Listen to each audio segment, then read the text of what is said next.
सरकार ने विकसित भारत रोजगार एवं आजीविका मिशन ग्रामीण गारंटी अधिनियम 2025 वीवी जी राम जी लेकर आई है। आप सभी जानते हैं, आपने देखा भी है। मैं ये बताना चाहता हूं कि इसकी जरूरत क्यों पड़ी। क्योंकि मनरेगा ग्रामीण क्षेत्रों में रोजगार की गारंटी देने के लिए लाया गया था, लेकिन पिछली कांग्रेस सरकार के कमजोर प्रशासन और भ्रष्टाचार के कारण ये अपने मकसद में पूर्ण सफल नहीं हो पा रहा था।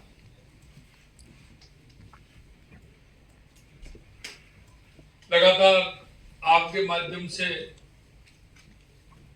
मुद्दे उठाए भी गए थे।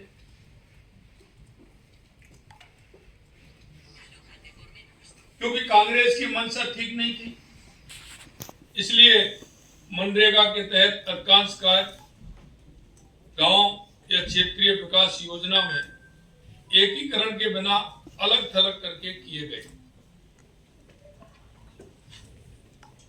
इसमें अस्थायी सड़कों, आधी अधूरी जल संरचना या बिना योजना के मिट्टी के कार्य होते थे, जिनका लंबी अवधि में कोई आर्थिक व सामाजिक लाभ नहीं होता। ये हम सब लोगों ने देखा है। जांच पड़ताल की सुदृढ़ व्यवस्था नहीं होने के कारण नकली और डुप्लीकेट जॉब कार्ड, फर्जी लाभार्थी, पढ़ा चढ़ा कर या मनगढ़ंत हाजिरी रजिस्टर और श्रमिकों को आंशिक भुगतान या पूरा वेतन न देने जैसी गड़बड़ियां होती थी और जनता के पैसे का सही उपयोग नहीं हो पा रहा था, क्योंकि कभी उन्होंने योजना बना करके नहीं किया। सिर्फ मस्टरोल आधारित वो कार्य होते थे और उन कार्य होते थे उनमें भ्रष्टाचार होता था। उसका लाभ हमारे उस गरीब को भी नहीं मिल पाता। सोशल ऑडिट केवल औपचारिकता के लिए होता था, क्या होता ही नहीं था। प्रशासनिक कार्यों के लिए केवल 6% खर्च की अनुमति होने से योजना का बेहतर क्रियान्वयन संभव नहीं हो पाया। मनरेगा के काम खेती के मेन सीजन में भी चलने के कारण किसान को जो उसकी मजदूरी एक्स्ट्रा वो मिलती थी, वो भी नहीं मिल पाती। कानून में बेरोजगारी भत्ते और देरी से मजदूरी भुगतान पर मुआवजे के प्रावधान केवल कागजी बनकर रह गए थे। आप सभी जानते हैं, किसान मजदूर का एक जोड़ा होता है। वो मनरेगा वाला व्यक्ति किसान भी होता है, मजदूर भी होता है, एक दूसरे के पूरक भी हैं। लेकिन खेती के समय उसको जो एक्स्ट्रा खेती में लाभ मिलना चाहिए वो उसको नहीं मिलता, जिसके कारण मजदूर परेशान रहता था। देश के यशस्वी प्रधानमंत्री नरेंद्र मोदी जी के नेतृत्व में अब नए वीवी जी राम जी अधिनियम 2025 में इन सब कमियों को दूर कर नई खूबियों से सुसज्जित बनाया गया है। नए कानून में सालाना रोजगार की कानूनी गारंटी को 100 दिन से बढ़ाकर 125 दिन किया गया। इसके साथ साथ ही, क्योंकि जब खेती का काम आता है तो उसकी एक्स्ट्रा काम मिलना चाहिए।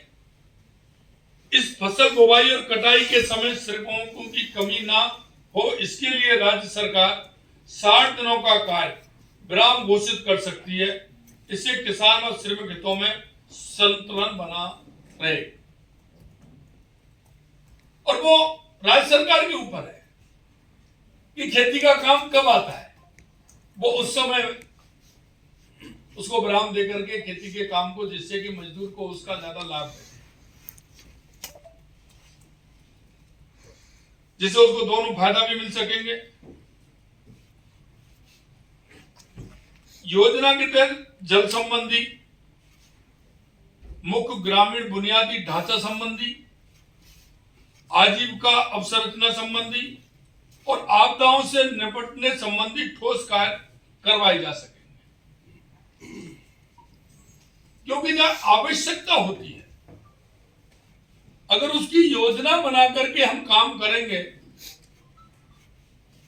तो हमारे आगे जो काम चलेंगे वो उनमें एक सहयोगी काम होंगे, जिनकी आवश्यकता होगी, उनकी योजना बनेगी, योजना बनके उसको किस तरह से कर सकते हैं। इसमें जियो टैगिंग,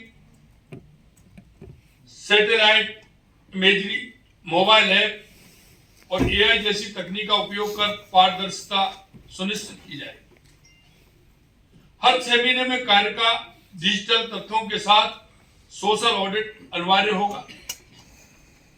इस अधिनियम में एक डिजिटल बहुस्तरीय शिकायत निवारण प्रणाली की व्यवस्था की गई है, जिसमें निश्चित समय सीमा और जिला लोकपालों की व्यवस्था भी की गई है। इस अधिनियम के तहत वेतन का भुगतान हर हफ्ते करना अनिवार्य होगा। 2 हफ्ते से अधिक देरी होने पर स्वतः ही मुआवजा मिलेगा।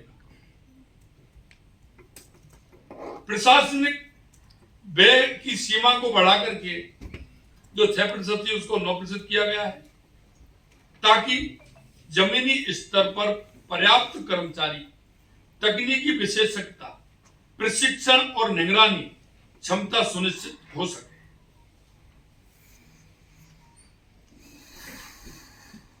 इस अधिनियम में एक टिकाऊ और जवाबदेह वित्तीय मॉडल का प्रावधान किया गया है।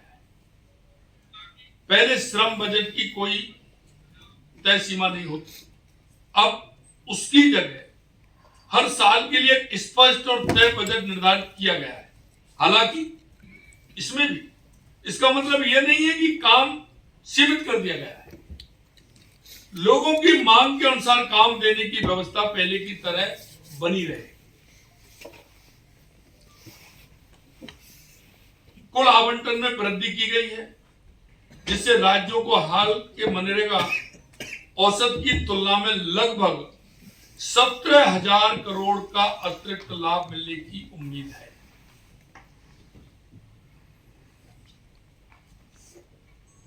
लेकिन आप देखते हैं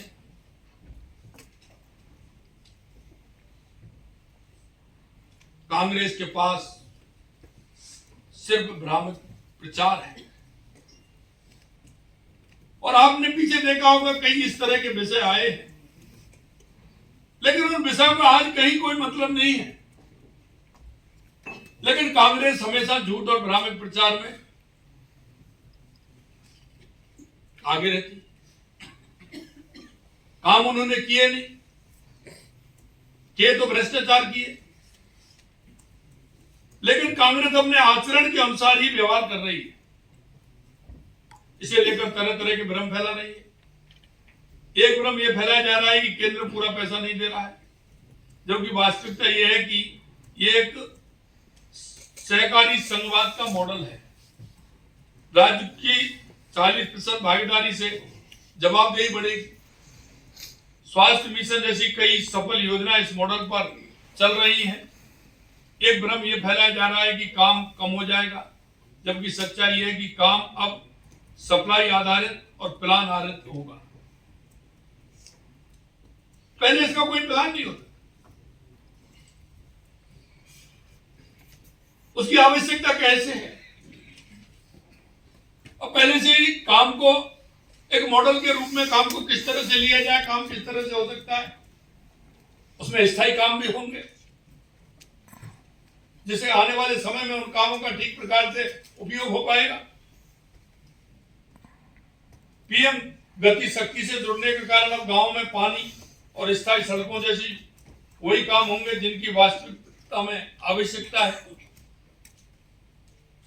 और मैं कहना चाहूंगा कि यह नया कानून सुनिश्चित और बेहतर आजीविका सुरक्षा देगा, टिकाऊ उच्च गुणवत्ता वाली ग्रामीण संपत्तियां सृजित करेगा।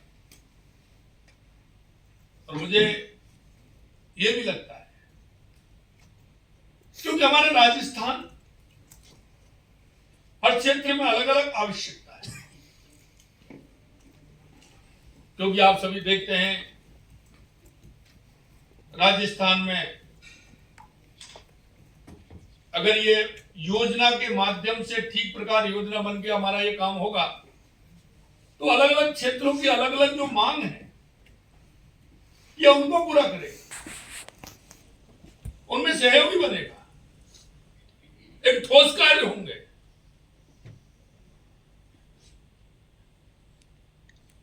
इसलिए तकनीकी आधार पारदर्शिता से भ्रष्टाचार समाप्त होगा। और जैसे मैंने कहा, टिकाऊ उच्च गुणवत्ता वाली ग्रामीण संपत्तियां सृजित करेगा, जवाबदेही के साथ सहकारी संघवाद को मजबूत करेगा। इस योजना को राष्ट्रीय बुनियादी ढांचा प्राथमिकताओं से जोड़ेगा, ग्रामीण रोजगार को विकसित भारत के रोडमैप के साथ जोड़ने का माध्यम बनेगा और कई कामों के द्वारा स्थायी जो रोजगार उपलब्ध करेगा उसका स्थायी काम भी होगा।